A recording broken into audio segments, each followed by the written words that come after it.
O Morro dos Ventos Uivantes, capítulo 3. Descendo uma escada acima, Zila recomendou que eu escondesse a vela e não fizesse barulho, pois seu patrão tinha uma cisma esquisita com o quarto no qual ela ia me colocar e nunca deixava de bom grado que alguém pernoitasse ali. Indaguei o motivo. Respondeu-me que não sabia. Fazia apenas 1 ou 2 anos que estava naquela casa e aconteciam tantas coisas estranhas que ela já nem se dava mais ao trabalho de ficar curiosa. Por demais estupefato, para ficar curioso eu mesmo, tranquei a porta e olhei ao redor, à procura da cama. A mobília inteira se resumia a uma cadeira, um guarda-roupa e um imenso baú de carvalho, com aberturas quadradas junto ao topo, parecidas com janelas de uma carruagem. Aproximando-me da estrutura, olhei para dentro e vi que era uma espécie de divã antiquado, convenientemente concebido para evitar a necessidade de cada membro da família ter seu próprio quarto. Na verdade, formava um pequeno compartimento e o peitoril da janela, que ele agregava, servia de mesa. Afastei os painéis laterais, entrei com minha vela, fechei-os de novo e me senti a salvo da vigilância de Heathcliff e dos outros. O peitoril, onde coloquei minha vela, tinha alguns livros embolorados, empilhados a um canto, e estava coberto de palavras talhadas na tinta. A escrita, porém, nada mais era do que um nome repetido em todos os tipos de letra, pequenas e grandes: Catherine Earnshaw. Aqui e ali alterado para Catherine Heathcliff, e depois para Catherine Linton. Tomado pela letargia, apoiei a cabeça no peitoril e continuei a ler Catherine Earnshaw, Heathcliff, Linton, até meus olhos se fecharem. Mas não fazia 5 minutos que eles haviam descansado quando um brilho de letras brancas surgiu na escuridão.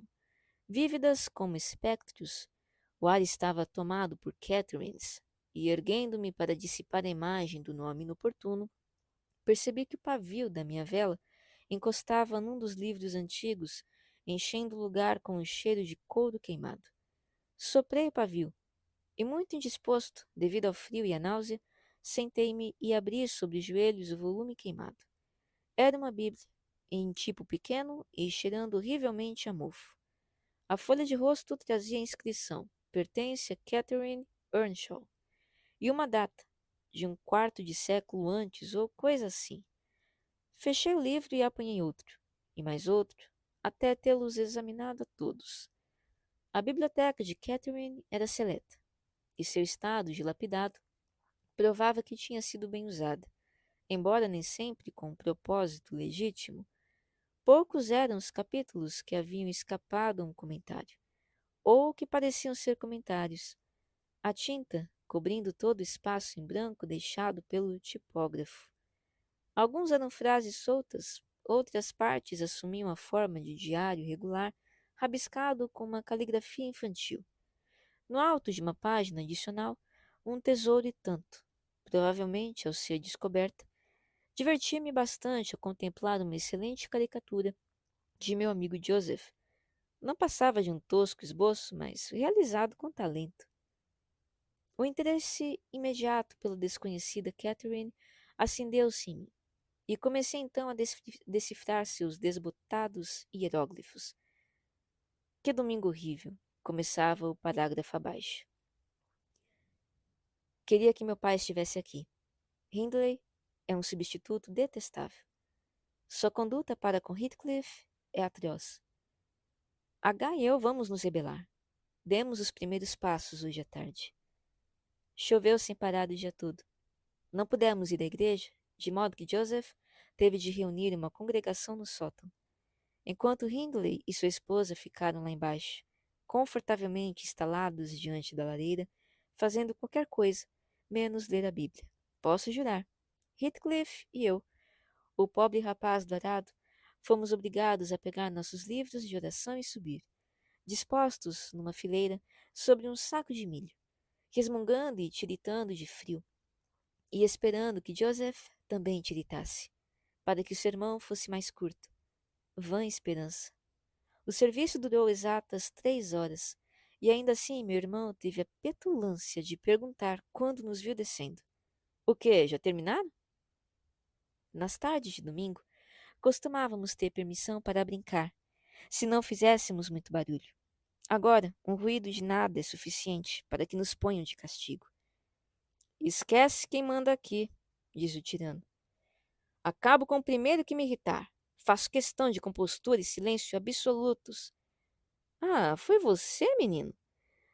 Francis, querida, aproveite que está passando e puxe o cabelo dele. Ouviu estalar os dedos. Francis puxou-lhe o cabelo com vontade, indo depois de se sentar no colo do marido, e ali ficaram os dois feito bebezinhos, beijando-se e falando bobagens, bobagens mesmo, coisas de que deveríamos nos envergonhar. Instalamo-nos o mais confortavelmente possível sob o arco do aparador. Eu acabara de atar nossos aventais, pendurando-os como se fosse uma cortina, quando Joseph entrou, vindo da estrebaria. Arrancou fora meu trabalho, deu-me um tapa na orelha e grasnou. O patrão acabou de ser enterrado, domingo ainda não acabou e o som do evangelho ainda está nos seus ouvidos. E os dois aí de papo para o ar. Que vergonha! Sentados agora mesmo, seus malcriados. Tanto livro bom para ler, sentem aí e pensem nas suas almas. Ao dizer isso, ele nos obrigou a corrigir nossa posição de tal modo que recebêssemos do fogo distante um pouco de luz fraca, capaz de iluminar as páginas da porcaria que atirou sobre nós. Eu não consegui suportar aquilo. Peguei meu volume surrado pela capa e joguei no canil, dizendo que odiava bons livros. Heathcliff atirou o seu no mesmo lugar com um chute. E aí foi um escândalo. Senhor Hindley! Gritou nosso capelão. Patrão, venha cá. A senhorita Cat arrancou a capa do Elmo da Salvação e Heathcliff enfiou o pé na primeira parte de O Caminho para a Destruição. O senhor não pode deixar os dois se comportarem desse jeito. O velho patrão já teria dado uma boa surra neles, mas ele não está mais entre nós. Hindley veio às pressas de seu paraíso junto à lareira, e agarrando-nos um pela gola e o outro pelo braço, atirou-nos a ambos na despensa, onde assegurava Joseph. O capeta iria sem dúvida nos buscar. Assim reconfortados, buscamos cada um de nós um canto separado, onde aguardar sua vinda. Peguei este livro e um tinteiro na prateleira. Abri de leve a janela para obter um pouco de luz, e faz 20 minutos que estou escrevendo. Meu companheiro, porém, está impaciente e sugere que apanhemos a capa da empregada que cuidava do leite e corramos para a charneca, assim disfarçados. Sugestão agradável. E então, se o velho rabugento voltar, talvez ache que sua profecia se confirmou. Não há como sentir mais frio na chuva do que aqui. Suponho que Catherine tenha levado a cabo seu projeto, pois a frase seguinte introduzia um novo assunto. O tom era lacrimoso. Nunca imaginei que um dia Hindley fosse me fazer chorar assim. Minha cabeça dói tanto que mal consigo apoiá-la no travesseiro. Mesmo assim, não consigo esquecer. Pobre Heathcliff. Hindley chama-o de vagabundo e não permite que se sente conosco, nem que coma junto conosco. Diz ainda que ele e eu não devemos brincar juntos, e ameaça expulsá-lo de casa se desobedecermos às suas ordens. Culpa nosso pai, como ousa, por ter tratado H com liberalidade excessiva, e jura que vai colocá-lo no seu devido lugar. Comecei a cochilar sob a página mal iluminada. Meus olhos vagueavam do texto manuscrito, as palavras impressas. Vi um título vermelho ornamentado, 70 vezes 7, e o primeiro do 71º, sermão feito pelo reverendo Jabez Branderham, na capela de Gimmerden Salg. E enquanto eu tentava, semiconsciente, adivinhar o que Jabez Branderham teria a dizer sobre o assunto, afundei na cama e adormeci. Ai de mim! Terríveis os efeitos de um chá ruim e de uma companhia ruim. O que mais poderia ter causado uma noite tão terrível? Não me lembro de outra pior desde que passei a ter a capacidade de sofrer. Comecei a sonhar quase que antes de perder a consciência do local onde me encontrava. Achei que tinha amanhecido e eu estava a caminho de casa, com Joseph como guia. A neve se acumulara numa grossa camada na estrada, e conforme avançávamos com grande dificuldade, O velho me enfadava com censuras constantes por eu não ter trazido um cajado de peregrino. Dizia-me que, sem um, eu não conseguiria voltar para casa, e brandia com orgulho um pesado bastão que supus ser assim denominado. Por um momento, achei absurdo precisar de uma arma daquelas para ser admitido em minha própria residência. Então, um pensamento me ocorreu. Não era para lá que eu me encaminhava. Estávamos indo ouvir o sermão do famoso Jabez Branderham sobre o texto 70 vezes 7, e onde nós, Joseph, pastor ou eu, cometera o primeiro do 71º, pelo que seria publicamente denunciado e excomungado. Chegamos à capela. Já passei por ela 2 ou 3 vezes, creio, em minhas caminhadas. Fica num vale entre dois morros, um vale elevado, perto de um pântano, cuja turfa úmida serve para embalsamar, dizem, os poucos cadáveres ali depositados. O telhado vem resistindo até aqui, mas como o pagamento do pastor é de apenas 20 libras por ano, e uma casa com 2 cômodos que ameaçam se transformar num só, não há quem esteja disposto a assumir a função de pastor ali, principalmente quando é sabido que o rebanho preferiria vê-lo morrer de fome a aumentar-lhe a receita com um único centavo do próprio bolso. No meu sonho, contudo, Jabes tinha uma congregação vasta e atenta, e pregava. Meu Deus, que sermão! Dividido em 490 partes, cada uma do tamanho de um sermão comum feito do púlpito, e cada uma discutindo um pecado diferente. Onde ele encontrara tantos assim, não sei. Tinha seu modo particular de interpretar o texto, e parecia necessário que o irmão cometesse pecados diferentes a cada ocasião. Havia-os de todo tipo, transgressões curiosas que eu jamais imaginara até ali. Ah, como estava ficando cansado! Como me contorcia e bocejava e cabeceava e despertava em sobressaltos. Eu me beliscava e esfregava os olhos e me levantava e voltava a me sentar.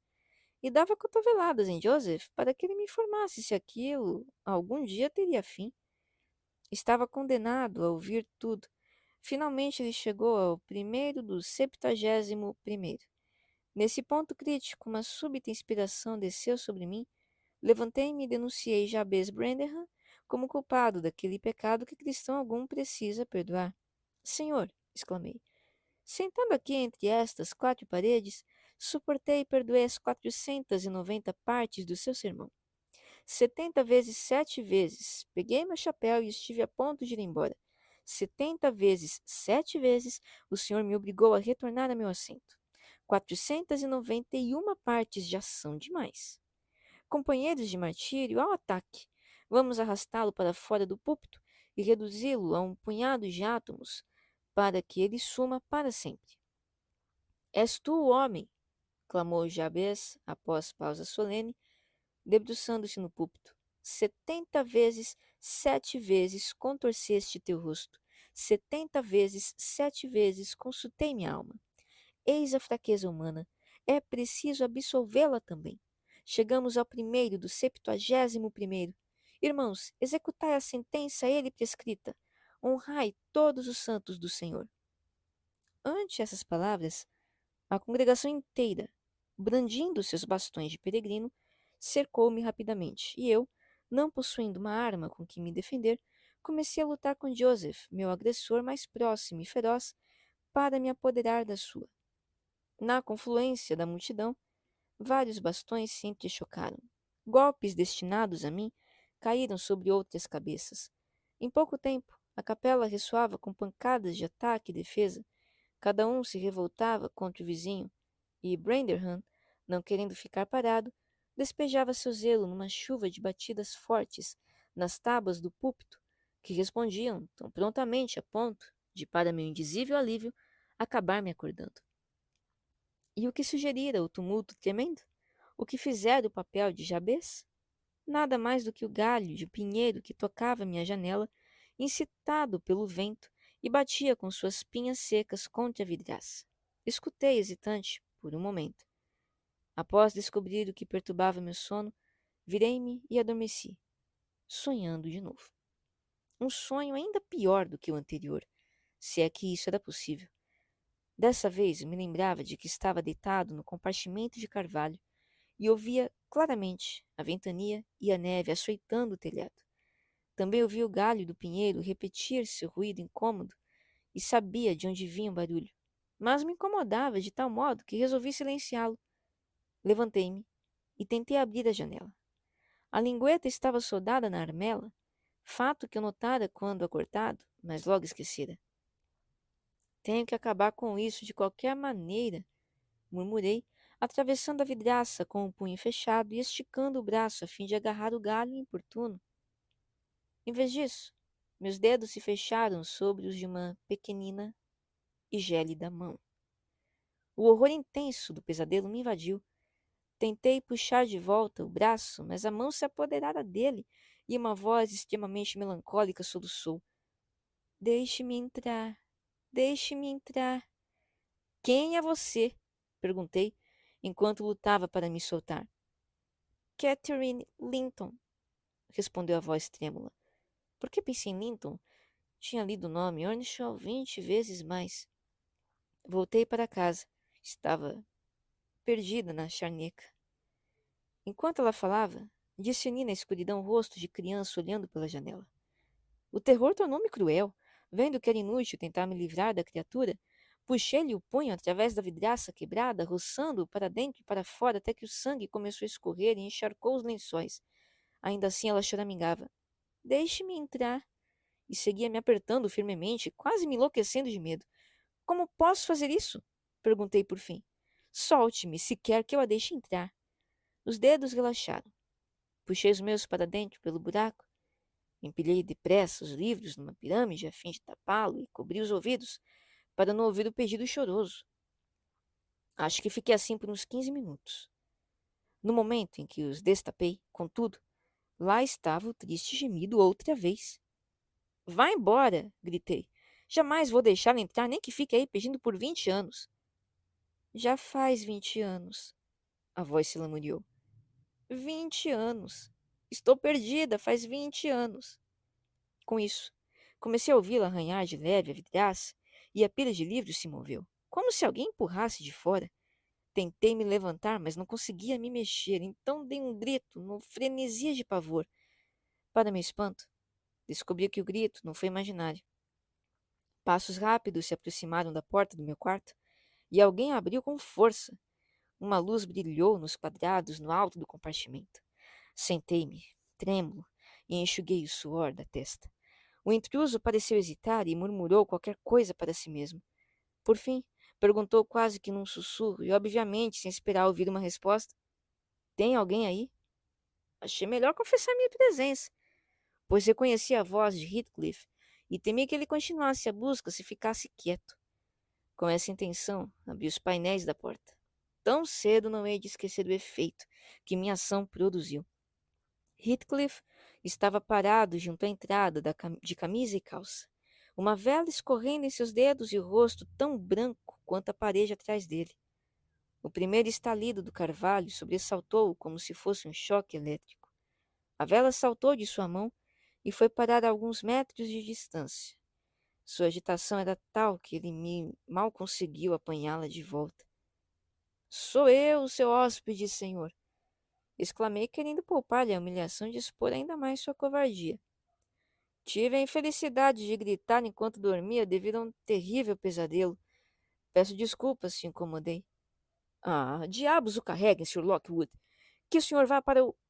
Começou a dizer meu senhorio, colocando a vela sobre uma cadeira, porque não conseguia segurá-la com firmeza. E quem foi que trouxe até este quarto?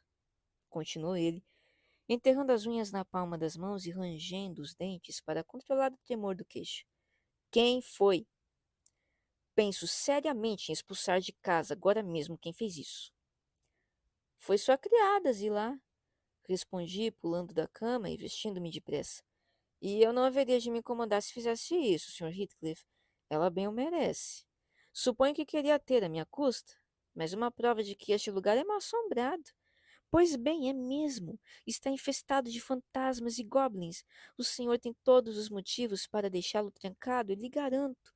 Ninguém há de lhe agradecer pela oportunidade de dormir neste antro. O que quer dizer com isso? Perguntou Heathcliff. E o que está fazendo? Deite-se e durma o restante da noite, uma vez que já está aqui. Mas, pelos céus, não repita aquele grito horrível. Não haveria razão para ele, a menos que alguém o estivesse degolando. Se aquele demônio tivesse entrado pela janela, provavelmente teria me estrangulado, retorqui. Não vou mais tolerar as perseguições de seus hospitaleiros ancestrais. Não era o reverendo Jabes Branderham, parente seu, pelo lado materno? E esse diabo de Catherine Linton, ou Earnshaw, ou fosse qual fosse o nome dela, deve ter sido trocada no berço. Que alminha perversa! Disse-me que andava penando pela terra fazia 20 anos. Punição justa por suas transgressões morais, não tem dúvidas. Mal pronunciei essas palavras. Lembrei-me da associação dos nomes de Heathcliff e Catherine no livro. Detalhe que me escapara por completo da memória, até ser assim despertado. Corei diante de minha falta de consideração. Sem demonstrar, porém, maior consciência da ofensa, apressei-me a acrescentar. A verdade, senhor, é que passei a primeira parte da noite. Detive-me outra vez. Estava prestes a dizer, folheando aqueles livros antigos, que teria revelado o meu conhecimento de seu conteúdo manuscrito, bem como do impresso. Corrigindo-me então, prossegui. A repetir o nome escavado no peitoril da janela. Uma ocupação monótona, calculada para me fazer dormir, como contar carneirinhos ou quais são as suas intenções ao falar comigo dessa maneira. Rugiu Heathcliff com arrebatada veemência. Como ousa? Na minha própria casa. Meu Deus, só pode ser louco para falar assim? E bateu na própria testa, furioso. Eu não sabia se me ofendia com as palavras ou se prosseguia com minha explicação. Mas ele parecia tão terrivelmente perturbado que me apiedei e continuei lhe contando meus sonhos, afirmando que jamais ouvira o nome Catherine Linton até então, mas o fato de tê-lo lido tantas vezes produziu uma impressão que se personificara quando minha imaginação já não estava mais sob controle. À medida que eu falava, Heathcliff foi-se deixando cair na cama até se sentar e ficar quase escondido atrás dela. Adivinhei, contudo, por sua respiração irregular e entrecortada, que lutava para vencer um acesso de violenta emoção. Não querendo revelar-lhe que notara o conflito, continuei com minha toilette, fazendo razoável barulho. Consultei meu relógio e comentei quanto a noite custava a passar. Ainda não são 3 horas. Poderia jurar que eram 6. O tempo parece estagnar aqui. Devemos ter ido dormir às 8. Sempre às 9 no inverno. E nos levantamos às 4. Comentou meu anfitrião, suprimindo um gemido. E a julgar pelo movimento da sombra de seu braço, enxugando uma lágrima dos olhos. Sr. Lockwood, acrescentou, pode ir para o meu quarto. Só faria atrapalhar, descendo assim tão cedo. E seu grito infantil mandou meu sono para o inferno. O meu também, repliquei. Vou caminhar no pátio até o dia raiar, então vou embora.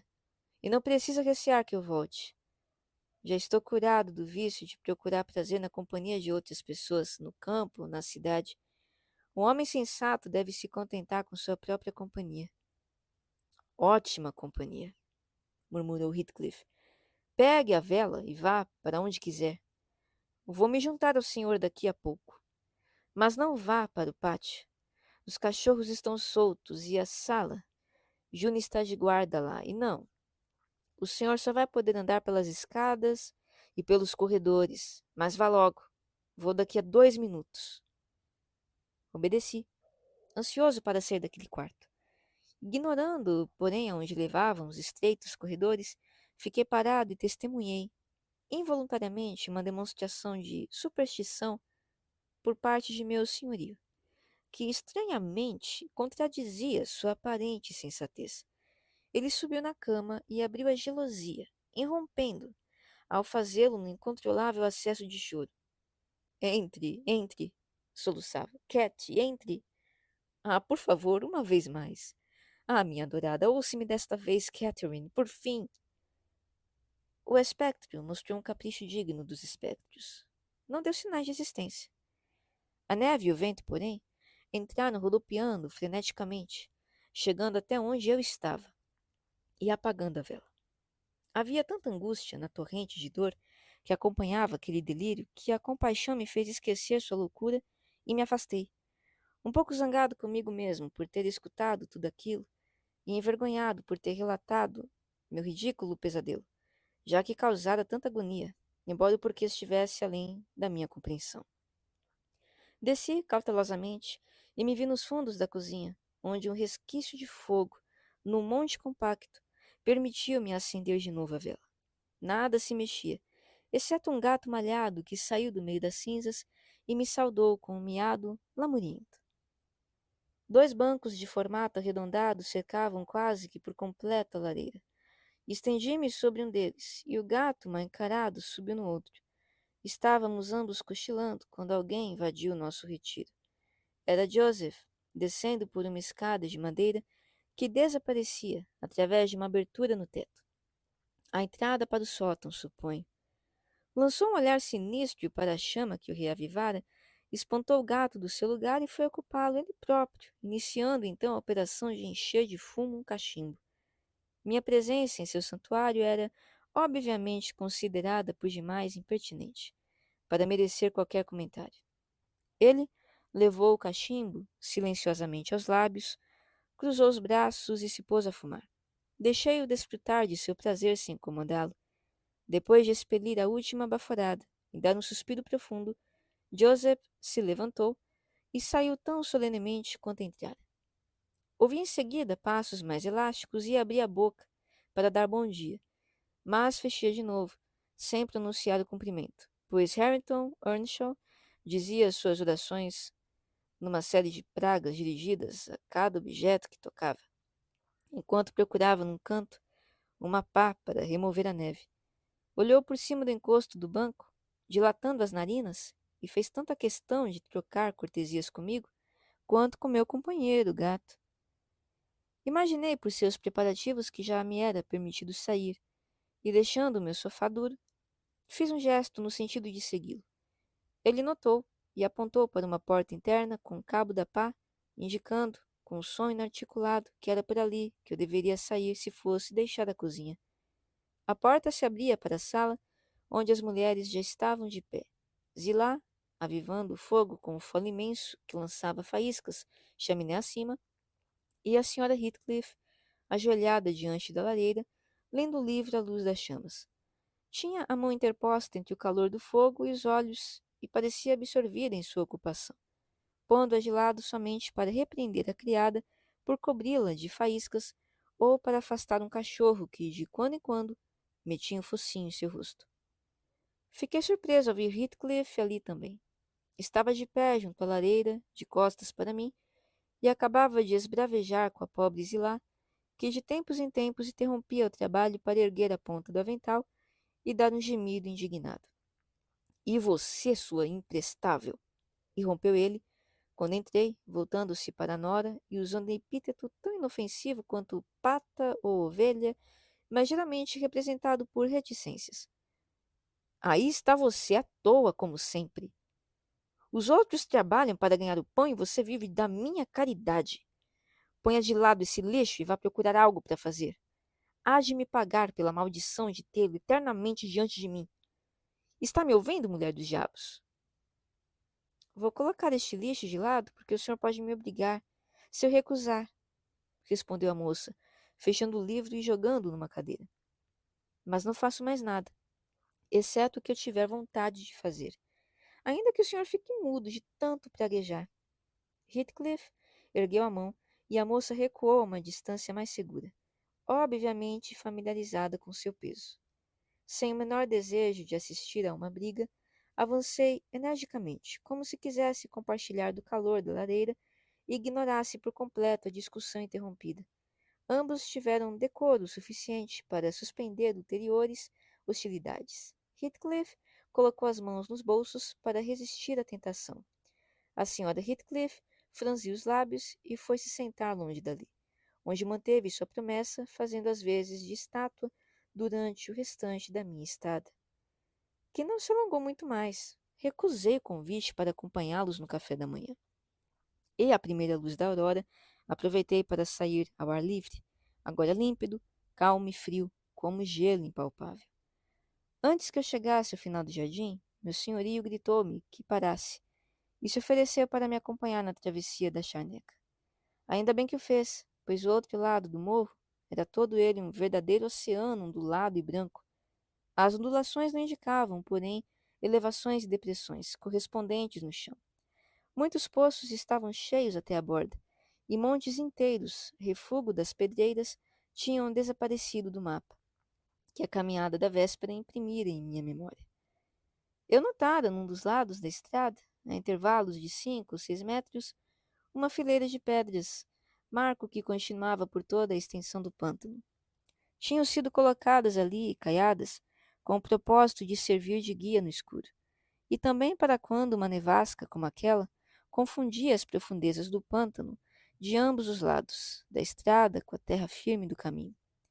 Exceto por um ponto, surgindo aqui e ali, porém quaisquer traços de sua existência haviam desaparecido, e meu companheiro, a toda hora, via-se obrigado a me dizer para virar à direita ou à esquerda, quando eu imaginava que seguia corretamente as curvas da estrada. Conversamos pouco, e ele parou na entrada de Thrushcross Park, dizendo que, dali por diante, eu não teria como errar. Nossa despedida se limitou a um breve meneio de cabeça, e então pus-me a caminho, confiando em minhas próprias habilidades, pois a guarita ainda se encontra desocupada. A distância do portão até Grange é de 3 quilômetros. Acho que consegui transformá-los em 6, perdendo-me entre as árvores e afundando até o pescoço na neve. Algo que só quem experimentou pode saber o que é. De todo modo, por maiores que fossem meus desvios, o relógio batia 12 horas quando entrei em casa. Isso dava pouco mais de meia hora por quilômetro do caminho habitual até Wuthering Heights. Minha criada e seus satélites correram para me dar as boas-vindas, exclamando num tumulto que já tinham me dado por perdido. Todos presumiam que eu perecera naquela noite e se perguntavam como fariam para procurar pelo meu corpo. Pedi que se acalmasse. Agora que me viam de volta, e entorpecido, arrastei-me escada acima. Depois de vestir roupas secas e andar de um lado para o outro por 40 minutos, a fim de restaurar o calor do corpo, dirigi-me ao meu escritório. Fraco, feito um gatinho, na verdade, quase que me faltavam forças até mesmo para desfrutar do fogo reconfortante e do café fumegante que a criada preparara para me reanimar.